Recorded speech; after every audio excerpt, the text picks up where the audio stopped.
Andiamo su Rimbelle.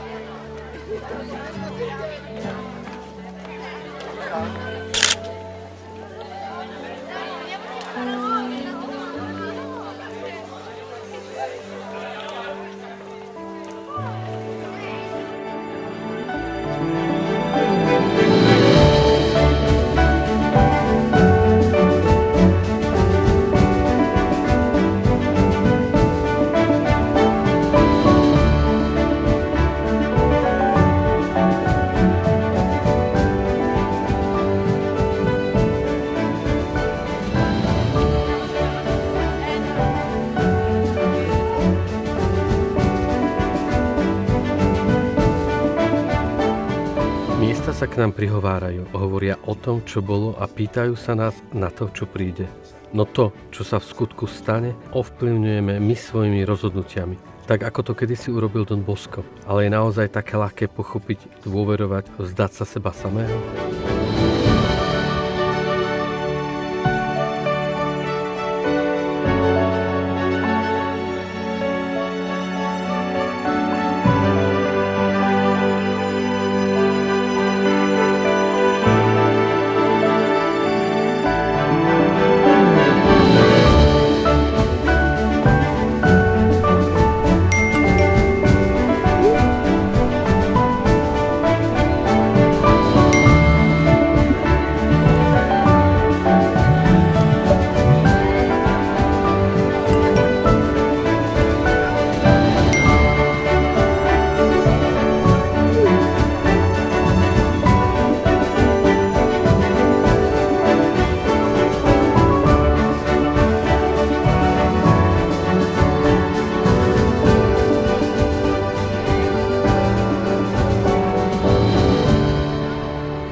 Keď sa zastavíme, vtedy vypíname naše obranné mechanizmy.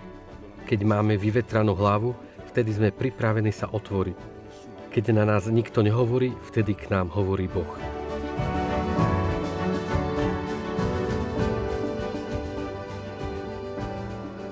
Ako 9-ročný som mal sen, ktorý sa mi hlboko vril do pamäti na celý zvyšok života.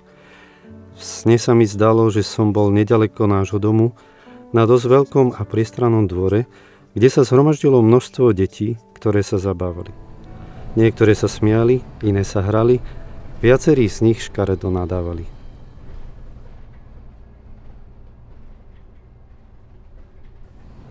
Je to moja chyba. On s tým nemá nič spoločné. Keby som... Neviem... Keby som to neurobila... To ja ho robím takým. Mala by som byť viac taká, ako chce, aby som bola.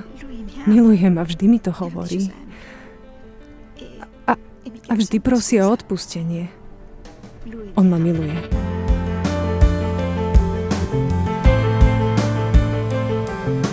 To ja sa mýlim.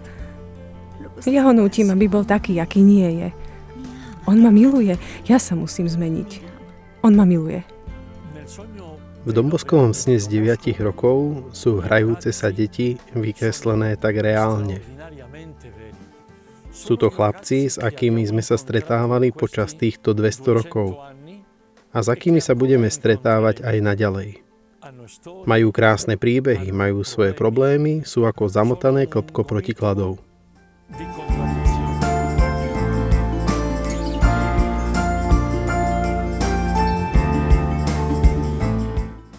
Sen pozýva malého Janka na cestu, počas ktorej sa konfrontuje s problémami svojich rovesníkov.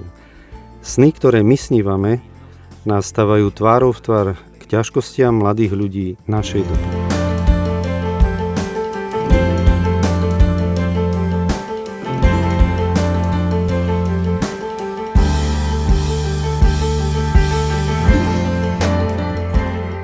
Usmernenie nie bitkou, ale láskou je pre nás výzvou.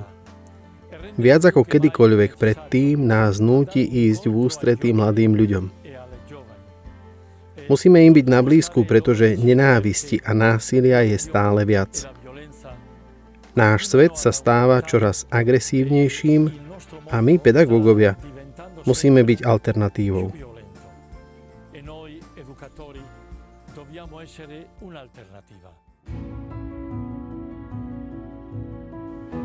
Koľko násilia vidíme každý deň medzi našimi deťmi. Šikanovanie cez internet s rôznymi výzvami, ktoré tlačia tínedžerov do krajností, ako by život bol nejaká hra.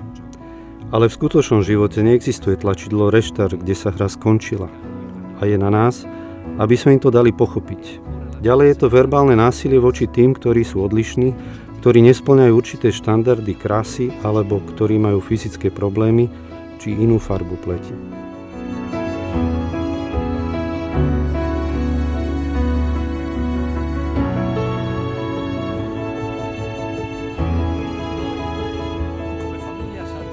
My ako salesiánska rodina sme povolaní konať. Boh nás povoláva a dáva nám k dispozícii učiteľku, aby sme to zvládli. Matku, ktorá nás vezme za ruku a povie: pozri sa.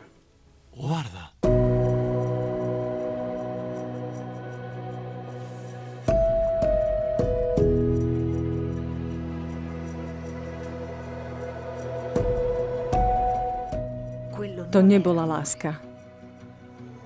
Toto všetko okolo mňa je láska. Ja sama sa musím viac milovať.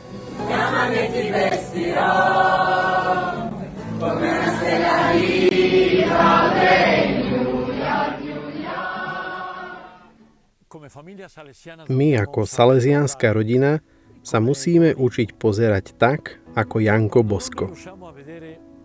Keď nedokážeme vidieť situácie, v ktorých žijú mladí ľudia, dokonca aj tí akoby bezproblémoví, tí, ktorí sa zdajú byť v pohode. Oni sa však každý deň stretávajú s ťažkosťami pri uskutočňovaní svojich snov. A tiež vtedy, keď nevidíme to, kým skutočne sú. Buď v ich najautentickejšej a najkrajšej podobe, alebo v tej najtragickejšej a najbolestivejšej. Znamená to, že vo všetkých takýchto situáciách neodpovedáme na volanie mladých. Dnes, po 200 rokoch, sa v našom snívaní musíme pozerať sa, aby sme dovideli do večnosti.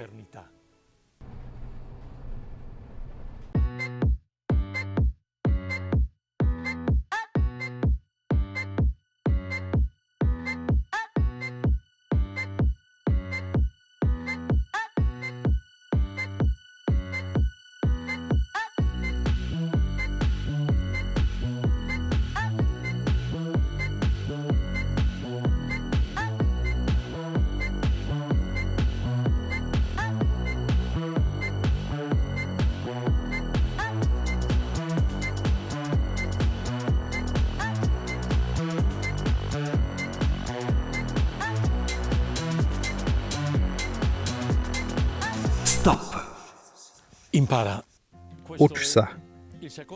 Toto je druhé sloveso, ktoré nám ponúka učiteľka zo sna. Musíme študovať, snažiť sa pochopiť, učiť sa. Tak sa staneme pokornými, silnými a statočnými, aby sme mohli čeliť všetkým ťažkostiam života. Učiť sa znamená byť silný, ale tu nehovoríme o fyzickej sile. Jedná sa o statočnosť, alebo ešte lepšie o odolnosť, čiže schopnosť nenechať sa odradiť, aby nám neochabli ruky na znak toho, že sa nedá nič robiť. Učiť sa znamená študovať zlo našej doby, ale aj učiť sa spôsobu a metóde výchovy. A táto metóda je pomenovaná v sne z 9 rokov. Dobrota, úcta, trpezlivosť.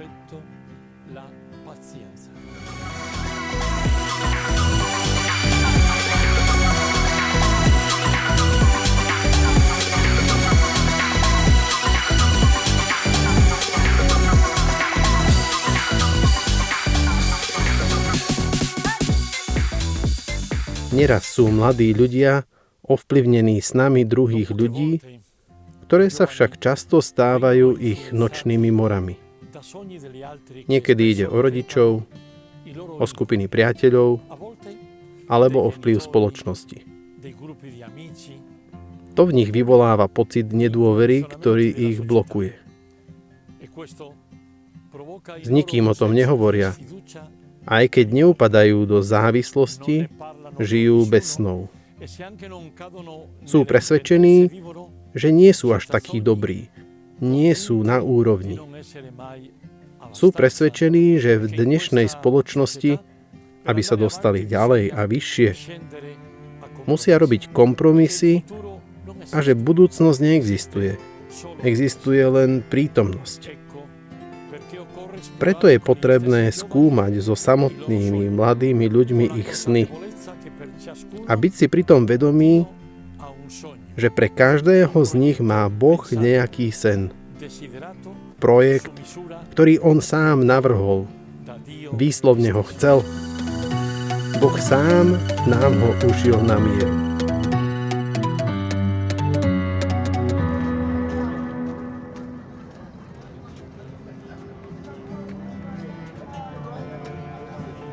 Život má zmysel. Ja mám zmysel. Toto je môj príbeh. Toto je môj sen, ktorý chcem uskutočniť. Pomôž mi ho zrealizovať. Oče, aký veľkolepý je tvoj sen o mne. Vedieť si vybrať, snívať, rozhodnúť sa. To všetko sú kroky, ktoré nás vedú k prebratiu zodpovednosti na svoje plecia. A to nás vie často vystrašiť. Jeden z výrazov, ktorý sa v biblických textoch najviac opakuje, je určite výzva neboj sa. Boh nám hovorí, nebojte sa. Spomínam si, ako svätý Ján Pavol II opakoval mladým ľuďom, nebojte sa.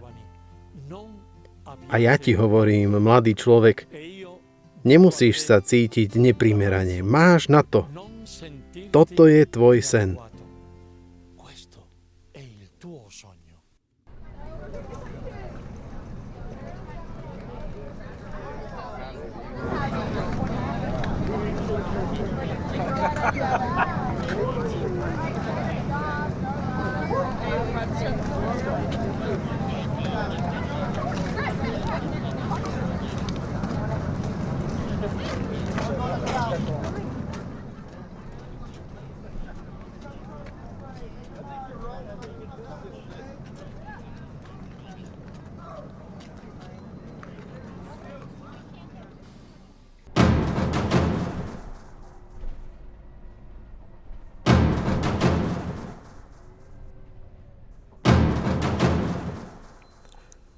Chudobný človek sníva také sny, ktorých sa postupne stáva otrokom.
Posledná vec, ktorú nám učiteľka hovorí, je: buď trpezlivý. Daj všetkému svoj čas. Daj čas Bohu. Ty môžeš svojimi rozhodnutiami usmerňovať, viesť či ovplyvňovať, ale je to Boh, ktorý robí všetko. Výraz buď pokorný, statočný a silný, ktorý som už spomínal, nám tiež slúži na to, aby sme prekonali pokušenie ľahko sa vzdať svojho povolania alebo pasívne čakať, že sa všetko stane akoby samo.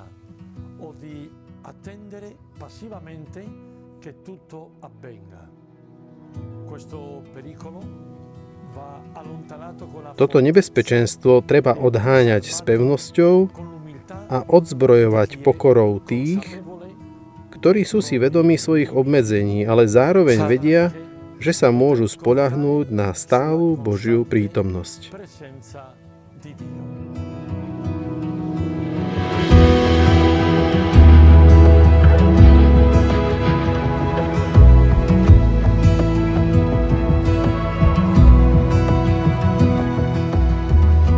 Žijeme v dobe, kedy sme postavení pred veľmi komplikované sociálne problémy, ale naozaj si myslíme, že začias Don Bosca spôsobovala chudoba menej problémov? Vtedy boli chlapci nútení kradnúť jedlo, dnes sú nútení obchodovať s drogou. Vtedy mali vo vrecku nôž, dnes zbraň. Náš otec, Don Bosco, nás znovu učí, ako máme dnes reagovať a na čo sa skutočne zamerať. Stáť blízko pri mladých, ponúkať im alternatívu, pomáhať sa správne rozhodnúť.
Postavme sa tvárou v tvár snom, ktoré nie sú s nami. Boh k nám hovorí mnohými spôsobmi. Veľké veci koná jednoduchými nástrojmi, prostredníctvom slova prijatého s hlbokou vierou, s trpezlivosťou, slova znutorneného s láskou a nasledovaného s dôverou.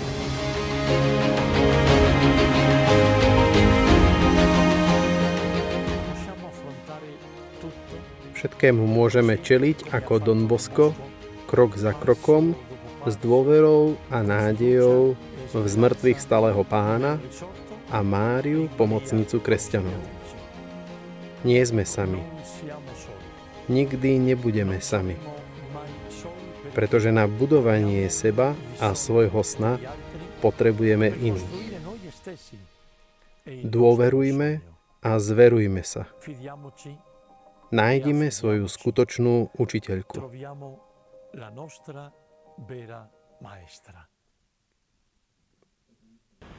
Tu je tvoje pole práce. Tu je tvoje pole práce. Teraz je mi všetko jasné.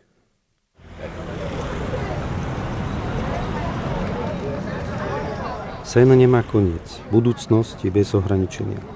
Vysnívaná minulosť, sen o prítomnosť, sen o večnosť. Všetky naše sny budú raz Božím snom. Spoločne práve tu začína naše pole práce.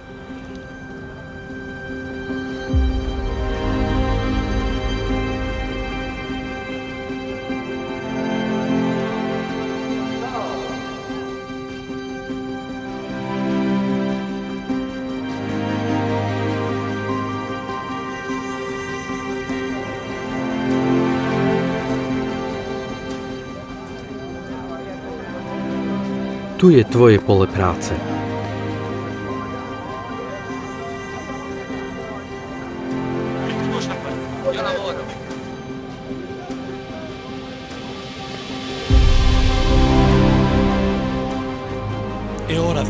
Je čas ísť. Je čas snívať. Je čas premeniť svet. Začnime od mladých. Je čas budovať večnosť.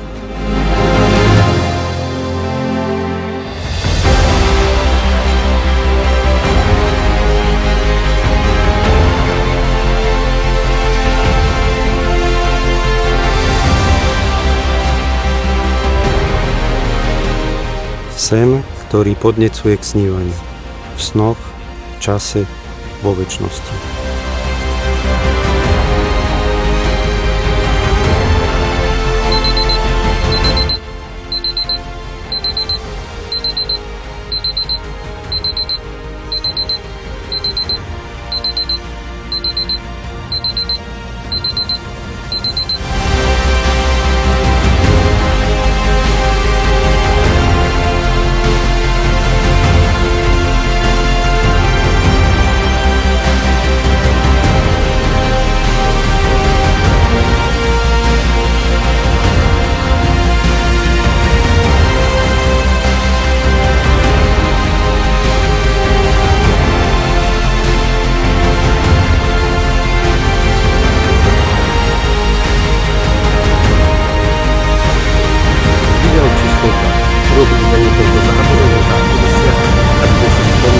Výrobu nášho posledného hesla.